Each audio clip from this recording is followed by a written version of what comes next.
Hola, queridos líderes de Escola Sabatina, membros, diretores de Escola Sabatina. Estamos juntos para desenvolver o esboço da lição de Escola Sabatina, a lição número 5. O título é O Exemplo Apostólico. Rapidamente vamos passar à primeira parte do esboço, que tem a ver com motivação. Motivação é uma frase chave para introduzir a lição da Escola Sabatina. Eu tenho aqui uma pergunta para todos vocês. Valeu a pena esperar para encontrar, para alcançar alguma coisa na vida? E depois que conseguiram, vocês disseram, valeu a pena esperar. E aí, Paulo? Eu acho que vale a pena esperar. Você demorou muito para saber o sim da sua esposa? Demorei 27 anos. Ai, ai, ai. Mas valeu a pena esperar.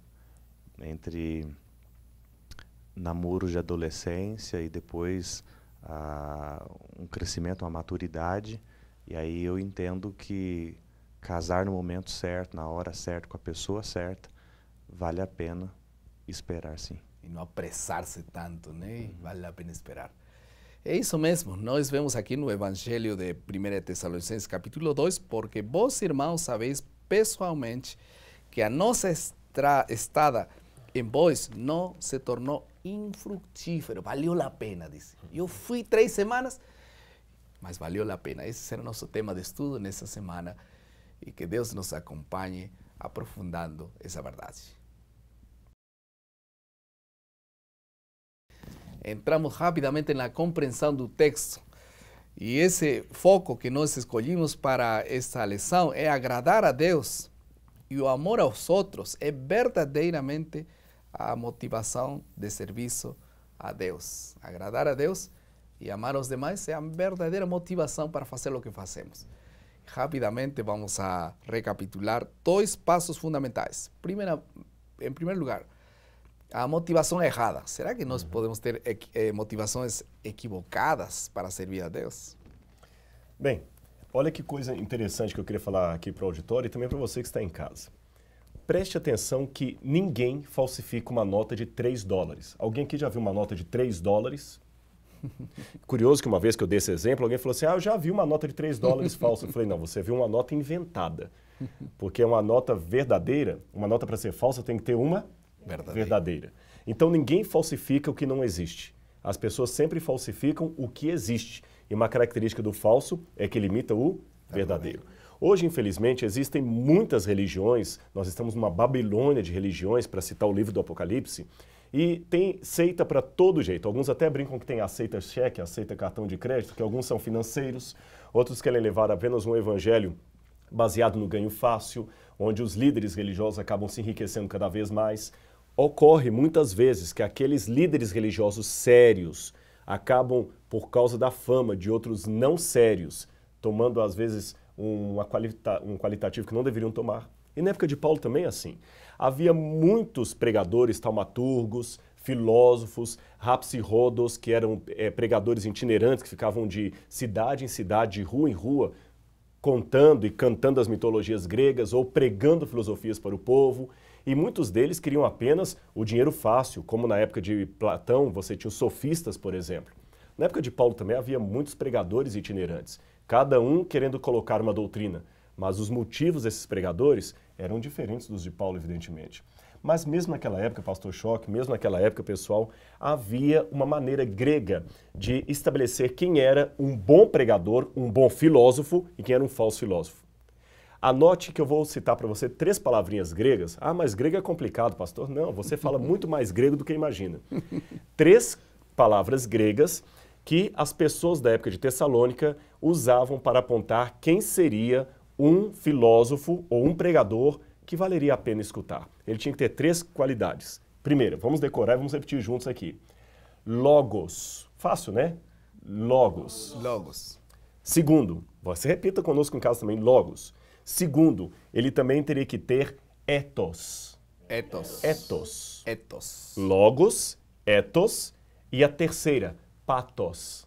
Patos. Mas não são patos, viu? O que significam essas palavras? Bom, logos, da palavra logos é a palavra lógica. inteligência, razão, logos.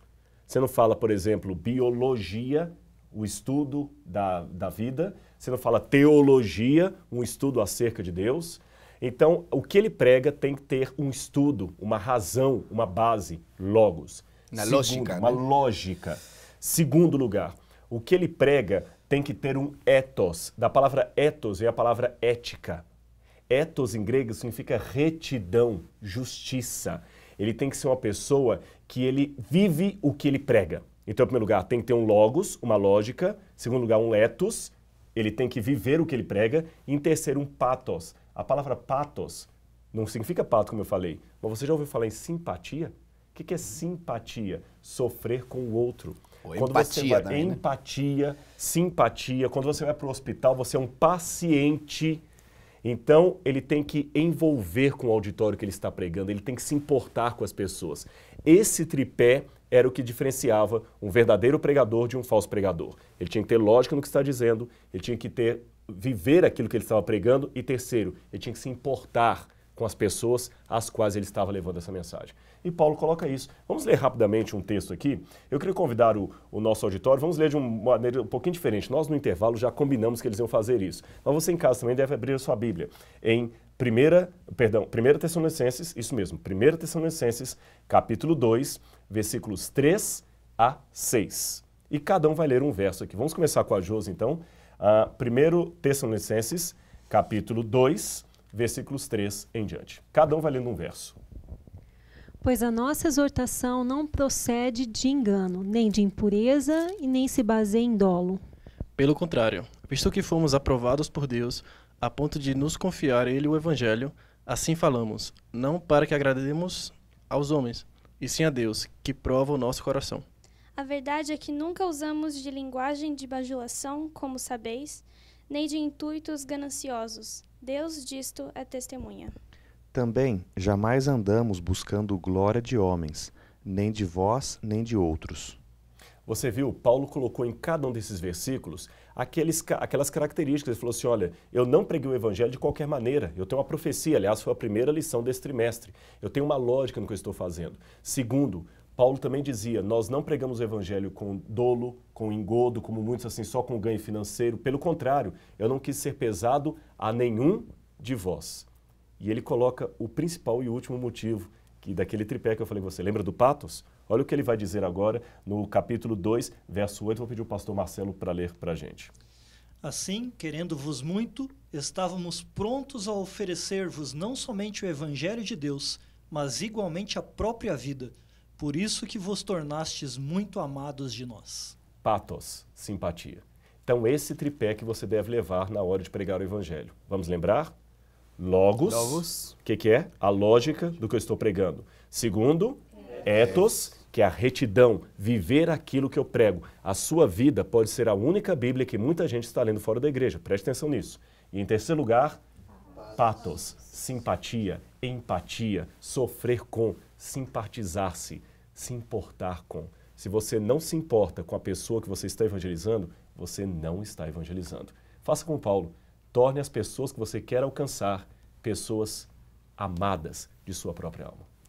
Ok, então estão bem claras os ensinos que a Bíblia fala sobre como nós nos devemos aproximar das pessoas. E ao final a lição fala também que nós teríamos que ter, agradar a Deus, buscar agradar a Deus em cima de agradar aos homens.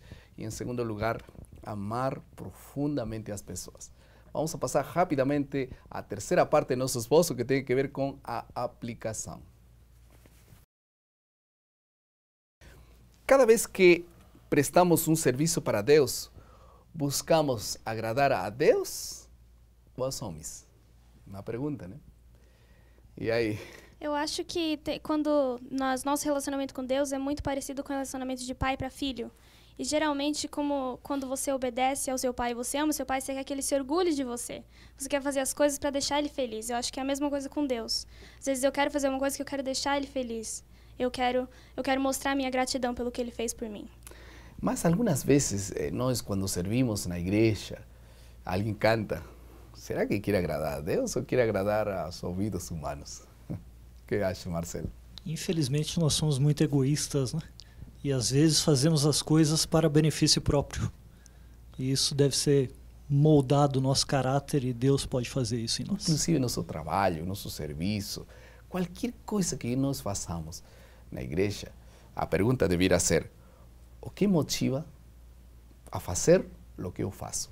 Por que eu faço o que estou fazendo? Que seja sempre para agradar a Deus e com muito amor de coração. Vamos a passar a nossa última parte da lição, que tem que ver com criatividade. Eu queria fazer algo diferente hoje. Vamos nos dividir agora em dois. E vamos pedir amor profundo a Deus, sinceridade para fazer o que fazemos.